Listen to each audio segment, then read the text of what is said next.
Ambedkar colony Tellapur పెద్దలందరికీ కూడా శిరస్సు వంచి నమస్కారాంజలి తెలియజేస్తూ ఉన్నాను. చాలా కాలం తర్వాత సెల్ ఫోన్లు వచ్చిన తర్వాత ఈ మధ్యలో ప్రజలకి పోస్ట్ ఆఫీస్ పట్ల ఇంట్రెస్ట్ తగ్గిపోయింది, పోస్ట్ ఆఫీస్ అవసరం కూడా తగ్గిపోయిందని చాలామంది అనుకునేటోళ్ళు. కానీ నేను ఎన్నికల ప్రచారానికని తెల్లాపూర్ పరిధిలో వస్తున్న కొత్త కాలనీలన్నింటినీ కలిసినప్పుడు ఆ కొత్త కాలనీలో ఉన్నటువంటి చాలామంది సాఫ్ట్వేర్లో పనిచేసేటువంటి మిత్రులు అడిగినారు, అన్న మాకు పాస్పోర్ట్ కావాలన్నా ఆధార్ కార్డు కావాలన్నా మాకు సమస్యలు ఎక్కువ కనబడతా ఉన్నాయి, మేము పోతే చందానగర్ పోవాల్సి వస్తుంది, లేకపోతే రామచంద్రాపురంలో లేదా బిహెచ్ఎల్ పోవాల్సి వస్తుంది, రోజుకో కొత్త కాలనీ చొప్పున తెల్లాపూర్ మున్సిపాలిటీ పరిధి లోపల చాలా కొత్త కాలనీస్ వస్తూ ఉన్నాయి, మాకందరికీ అందుబాటులో ఒక పోస్ట్ ఆఫీస్ తీసుకొస్తే బాగుంటుంది అనేటువంటి ఒక అప్లికేషన్ నేను ఎన్నికల ప్రచార సభలలో తిరుగుతున్నప్పుడు కొంతమంది సాఫ్ట్వేర్ మిత్రులు అడిగారు.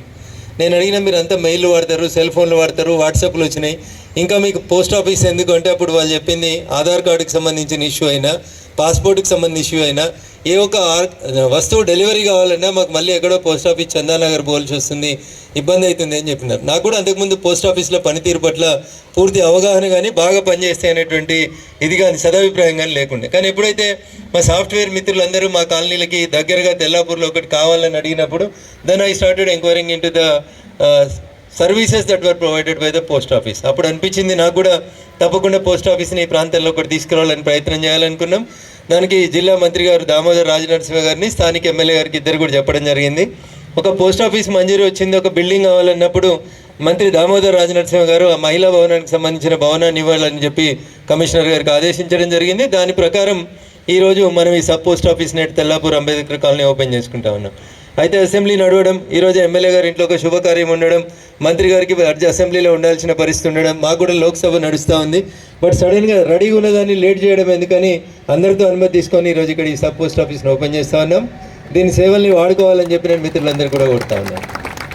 తెల్లాపూర్ పట్ల నాకు ఒక ప్రత్యేకమైన అభిమానం ఉంటుంది. తెల్లాపూర్ అనేది దాని పేరు తెల్లాపూర్ కాదు, అది తెలంగాణపురం అని నేను తెలంగాణ రాష్ట్ర ఏర్పాటు కోసం కొట్లాడినప్పటి నుంచి మాట్లాడుతూ ఉన్నాను. దురదృష్టం ఏంటంటే టీఆర్ఎస్ పార్టీలో గెలుస్తారు కానీ గ్రామ పంచాయతీ మున్సిపాలిటీ అయింది, మున్సిపాలిటీ రేపు ఇంకా కమిషనర్లో కలుస్తుందో జిహెచ్ఎంసీలో కలుస్తుందో తెలియదు, కానీ తెల్లాపూర్ పేరు మాత్రం తెలంగాణపురంగా మార్చేందుకు ఎవరికి మనసొప్పలేదు. అది కూడా అవకాశం ఉంటుంది, మున్సిపాలిటీ ఉన్నా ఇంకా ఎదిగినా ఈ పేరునైతే తెలంగాణపురంగా మార్చేందుకు నేను ఖచ్చితంగా ప్రయత్నం చేస్తానని మళ్ళొకసారి మీకు తెలియజేస్తూ, ఇక్కడ ఉన్నటువంటి కమిషనర్ గారికి ఒక రెజల్యూషన్ కలెక్టర్ గారికి పంపాలి. మీరు గ్రామ పంచాయతీ ఉన్నప్పుడు ఒక రెజల్యూషన్ పంపినారు, తెల్లాపూర్ కాదు దీన్ని తెలంగాణపురంగా మార్చండి అని చెప్పి. మళ్ళీ ఒకటి మున్సిపాలిటీ నుంచి పంపిస్తే నేను అసెంబ్లీలో దాన్ని చర్చకు తీసుకొచ్చి ఊరు పేరుని తెలంగాణపురంగా మారుద్దాం. తెల్లాపూర్ గ్రామ పంచాయతీ, తెల్లాపూర్ మున్సిపాలిటీ, తెల్లాపూర్ రేపు ఇంకా పెద్ద కమిషనరేట్ కావచ్చు, ఇంకా ఎదగవచ్చు, అందుకని దీని పేరు తెలంగాణపురంగా మార్చుకుందాం. వచ్చిన తెలంగాణలో దీని ప్రాముఖ్యతని ప్రాశస్తాన్ని కొనసాగిద్దామని చెప్పి ఈ సందర్భంగా తెలియజేస్తూ ఉన్నారు.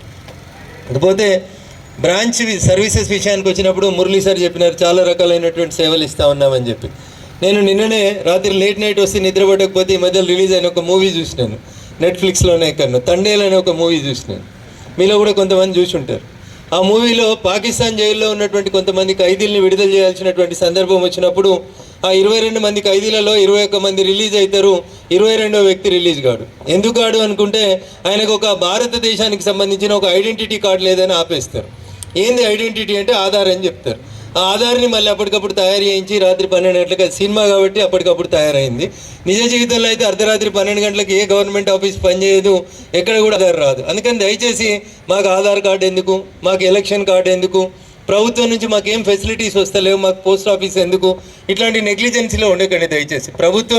భారత ప్రభుత్వం ముఖ్యంగా నరేంద్ర మోడీ గారి నాయకత్వంలో ప్రతి ప్రాంతానికి బ్యాంకులు రాని చోటి కూడా తపాలా సర్వీసులను పంపించి పెన్షన్గా వచ్చిందా. కమిషనర్ గారు అన్నారు పెన్షన్ మీరు ఇస్తా అంటే 4-5 రోజులు మున్సిపల్ ఆఫీసులోనే ఒక చిన్న గది ఇస్తాం, అక్కడే లబ్ధిదారులకి పెన్షన్కి చేయాలని చెప్పి కోరడం జరిగింది. మురళీ సార్ ఒక మాట అడిగినారు కమిషనర్ గారు, వారికి మంచినీళ్ళ సదుపాయం లేదు ఈ బంగ్లాకి అని చెప్పి ఒక మున్సిపాలిటీ నుంచి ఒక మంచినీళ్ళ కనెక్షన్ కూడా సబ్ పోస్ట్ ఆఫీస్కి ఇప్పించాలని చెప్పి నేను కమిషనర్ గారికి ఈ సందర్భంగా తెలియజేస్తూ, తెల్లాపూర్ ప్రాంత సమస్యల పట్ల ఇంకొక మాట ఇచ్చిన నేను తెల్లాపూర్ వాళ్ళకి ఈ పక్కనే ఇటు పక్కన వస్తుంటే అది యాక్చువల్గా ఆర్యూబీ అనుకుంటాం, రైల్వే అండర్ బ్రిడ్జ్ అనుకుంటాం, అదే రైల్వే అండర్ బ్రిడ్జ్ కాదు. దాని చరిత్ర మొత్తం తీస్తే అది కట్టినప్పుడు ఈనంగేలు వానపడ్డప్పుడు వస్తే నీళ్ళు పోయేందుకు కట్టిన బ్రిడ్జ్ అంటే అది. ఆ నీళ్ళు పోయేందుకున్న బ్రిడ్జ్లో ఇప్పుడు మనం కార్లు బస్సులు పోతూ ఉన్నాయి. దాని పక్కన ఇంకో ఆర్యూబీ కోసమని ప్రయత్నం స్టార్ట్ చేసినాం. కేంద్ర మంత్రి గారికి రైల్వే అధికారులకు కూడా చెప్పినాం, త్వరలోనే దానికి సంబంధించి ఆ సమస్యను కూడా పరిష్కరిస్తాం. ఎందుకంటే పొద్దున్న లేసి అక్కడ బళ్ళు పాస్ అవ్వడం అనేది చాలా ఇబ్బంది అవుతుంది, ట్రాఫిక్ జామ్ అవుతుంది, సిగ్నల్ పెట్టిర్రు, స్కూల్ టైము, బిహెచ్ఎల్ డ్యూటీకి పోయే వాళ్ళ టైము, టెన్షన్ హడావుడి ఉంటుంది. కాబట్టి ఇప్పుడు ఉన్నదానికంటే ఇంకొంచెం వైడ్ చేసి ఆ పక్కన వచ్చిన గేటెడ్ కమ్యూనిటీ పెద్దల్ని, పక్కన ఉన్న స్థల యజమానులను అందరినీ ఒప్పించి కమిషనర్ గారికి చెప్పడం జరిగింది. త్వరలోనే ఇక్కడ ఆర్యూబీ పనులను కూడా పూర్తి చేపిస్తాం. అంతేకాకుండా తెల్లాపూర్ మున్సిపల్ ఆఫీస్ పక్క నుంచి ఒక పెద్ద బ్రిడ్జ్ అడిగిన నేను హెచ్ఎండిఏ వాళ్ళని. 100 ఫీట్ల రోడ్ ఏదైతే రేడియల్ రోడ్ 7 నుంచి రైలు పట్టాల మీదకి వెళ్ళి దాటుతూ ఎంఐఈలోకి దిగడానికి ఒక పెద్ద బ్రిడ్జ్ కోసం అని చెప్పి ప్రతిపాదన కూడా ఇప్పటికే హెచ్ఎండిఏకి అందజేయడం జరిగింది. గతంలో ఏం జరిగిందో నాకు తెలియదు, కానీ తెల్లాపూర్ రైల్వే స్టేషన్ దగ్గర నుంచి ఇప్పుడు ఎంఎంటీఎస్ సర్వీసులను పెంచారు కాబట్టి రేడియల్ రోడ్ దగ్గర నుంచి అటువైపు నుంచి అటువైపు ఒక ఫుట్ ఓవర్ బ్రిడ్జి RR7 పక్కన ఒక పార్కింగ్ ఏరియా కూడా ఏర్పాటు చేస్తే ఎంఎంటీఎస్ సేవల్ని ఈ ప్రాంతంలో కొత్తగా ఏర్పాటవుతున్నటువంటి కాలనీ వాసులు కూడా ఉపయోగించుకోవడానికి వీలు పడుతుందని చెప్పి నేను గెలిచిన 8 నెలల నుంచి కన్స్ట్రక్టివ్గా తెల్లాపూర్ మున్సిపాలిటీ దాని పరిసర ప్రాంతాల్లో పెండింగ్లో ఉన్న సబ్ స్టేషన్ పనులు కానివ్వండి, మున్సిపల్ భవన్ ఓపెనింగ్ చేయడం కానీ, ఇట్లా రకరకాలైనటువంటి కార్యక్రమాల లోపల ముందుకు పోతా ఉన్నాం.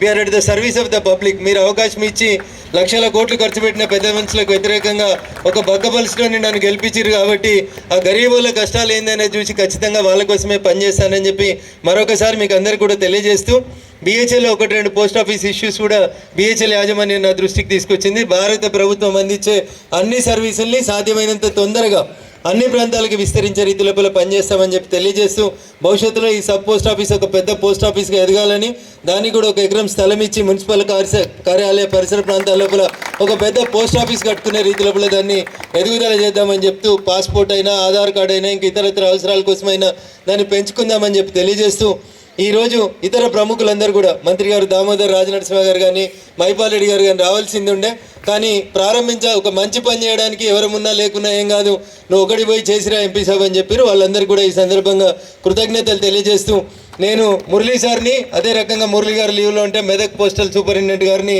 దాదాపు వారానికి 2 సార్లు ఫోన్ చేసేటోని.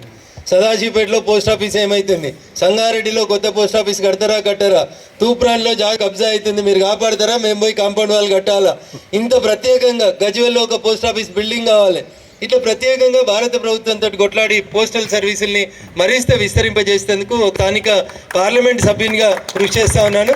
సహకరించాల్సిందిగా పోస్టల్ అధికారులకు కూడా ఈ సందర్భంగా విజ్ఞప్తి చేస్తూ, ముఖ్యంగా తెల్లాపూర్ మున్సిపాలిటీ బాగా ఎదుగుతూ ఉంది. కాలనీలలో ఉండేటువంటి మిత్రులందరూ కూడా, మున్సిపల్ కమిషనర్ గారు కూడా ఎక్కడికక్కడ ఇన్ఫ్రాస్ట్రక్చర్ డెవలప్మెంట్ విషయంలో దయచేసి నెగ్లెక్ట్ చేయొద్దు. మా కాలనీ బాగుంది, మా గేట్ లోపల మేము మంచుకున్నాం, గేట్ బయట రోడ్డు సంబంధం లేదు, మోరీ సంబంధం లేదు, లైట్ సంబంధం లేదంటే లేదు, అంతా ఇన్ఫ్రాస్ట్రక్చర్ డెవలప్ కావాలి. తెల్లాపూర్ మున్సిపాలిటీ అనేది ఐటీకి ఆనుకొని ఉన్నటువంటి ఏరియా కాబట్టి బాగా డెవలప్ అవుతుంది. కాబట్టి దయచేసి ఇన్ఫ్రాస్ట్రక్చర్ని ఎక్కడ కూడా నెగ్లెక్ట్ చేయొద్దని కమిషనర్ గారిని ఆదేశిస్తూ, జాయింట్ కలెక్టర్ చంద్రశేఖర్ గారు ముస్సోరిలో ట్రైనింగ్లో ఉన్నారు, లేకపోతే ఈరోజు వారు కూడా వచ్చేవారు ఈ కార్యక్రమానికి.